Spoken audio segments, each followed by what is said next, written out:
Martial Asim Munir سے چینی وزیر خارجہ کی ملاقات، علاقے سلامتی، انسداد دہشت گردی سے متعلق امور پر تبادلہ خیال، دو طرفہ دلچسپی کے امور پر بھی گفتگو، دونوں ممالک کا اسٹریٹجک تعلقات کو مزید وسعت دینے کا عزم، علاقائی اور بین الاقوامی فورم پر تعاون بڑھانے پر بھی اتفاق، وانگ جی کا پاکستان کی خود مختاری اور ترقی کے لیے چین کے مستقل حمایت کا اعادہ، فیلڈ مارشل کا مسلسل حمایت پر چین سے اظہار تشکر۔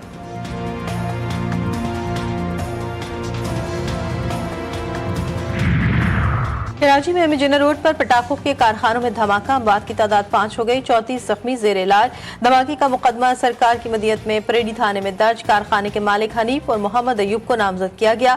ملزم حنیف واقعے میں زخمی ہو کر اسپتال میں زیر علاج ہے۔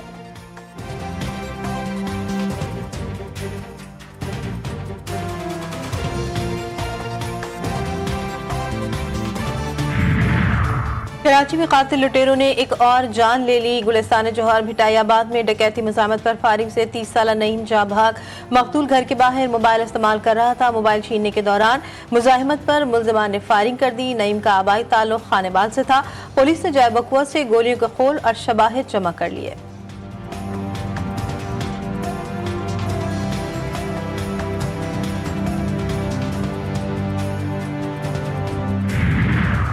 اور کراچی میں آج بھی بادل برسیں گے، شہر میں ہلکی سی درمیانی شدت کی بارش متوقع، محکمہ موسمیات کے مطابق دوپہر تک موجودہ اسپیل کمزور ہو جائے گا۔ 27 اگست سے ایک اور سسٹم شہر کو متاثر کرے گا۔ ملک کے بیشتر علاقوں میں آج موسم گرم و مرطوب، کل سے بارشوں کی پیش گوئی۔ بالائی خیبر پختونخوا، کشمیر، شمال مشرقی پنجاب اور خطہ پوٹوہار میں چند مقامات پر گرج چمک کے ساتھ بارش کا امکان، پہاڑی علاقوں میں لینڈ سلائیڈنگ اور نشیبی علاقے زیر آب آنے کا خدشہ۔ Reaffirmed Pakistan's full support to China on all issues of its core concern. Next year, Pakistan and China will celebrate the 75th anniversary of the establishment of our diplomatic relations. In this context, Foreign Minister Wang Yi and I agreed that our two countries would organize a series of events and programs to celebrate this auspicious event. Pakistan اور چین کا امن، استحکام، خوشحالی کے لیے مل کر کام کرنے کا عزم، پاکستان اور چین کے درمیان اسلام آباد میں اسٹریٹجک ڈائیلاگ کا چھٹا دور، وزیر خارجہ اسحاق ڈار اور چینی ہم منصب نے اسٹریٹجک ڈائیلاگ کی مشترکہ صدارت کی۔ نیوز کانفرنس میں اسحاق ڈار نے کہا کہ پاکستان اور چین میں سی پیک سمیت تمام معاملات پر اتفاق رائے موجود ہیں، خطے کے امن، استحکام اور خوشحالی کے لیے مل کر کام کرنے کے لیے پرعزم ہیں۔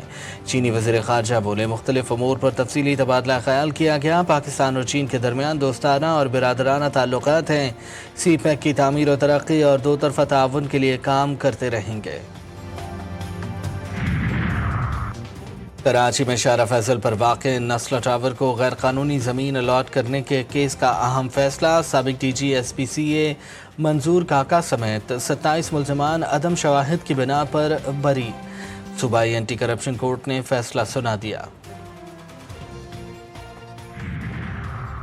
وزیر اعلیٰ پنجاب کی ٹوکیو کی پہلی خاتون نائب گورنر ماتسوموتو آکیکو سے ملاقات، پاکستان اور جاپان کی خواتین لیڈرشپ کے درمیان روابط کے فروغ پر اتفاق، ملاقات میں ستھرا پنجاب کو ٹوکیو کی کلین اتھارٹی کی طرز پر استوار کرنے پر بھی بات چیت۔ مریم نواز نے کہا، خواتین کو بااختیار بنانے کے لیے انقلابی منصوبے شروع کیے، جاپان ترقی اور اقدار کا شاندار امتزاج اور قابل رشق مثال ہے۔ وزیر اعلیٰ پنجاب کا عالمی شہرت یافتہ جاپانی کمپنی کے ہیڈ کوارٹرز اور پلانٹ کا دورہ، ڈیری مصنوعات کی معروف کمپنی کے مختلف شعبے دیکھے۔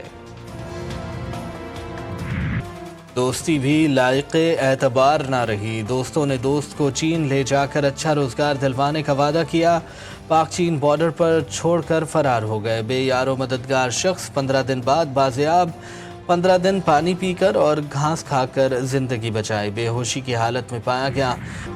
غزہ سٹی پر قبضے کے لیے اسرائیلی فوج کے زمینی حملوں کا پہلا مرحلہ شروع، لاکھوں فلسطینیوں کو ایک اور نقل مکانی کا سامنا، لوگ بے سر و سامانی کے عالم میں جان بچا کر فرار ہونے لگے۔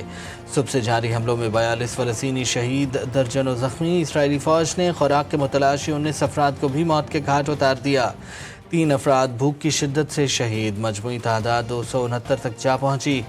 3 دن میں صرف 2.5 امدادی ٹرک غزہ میں داخل۔ حماس نے کہا ہے کہ اسرائیل کا مقصد غزہ کو تباہ کرنا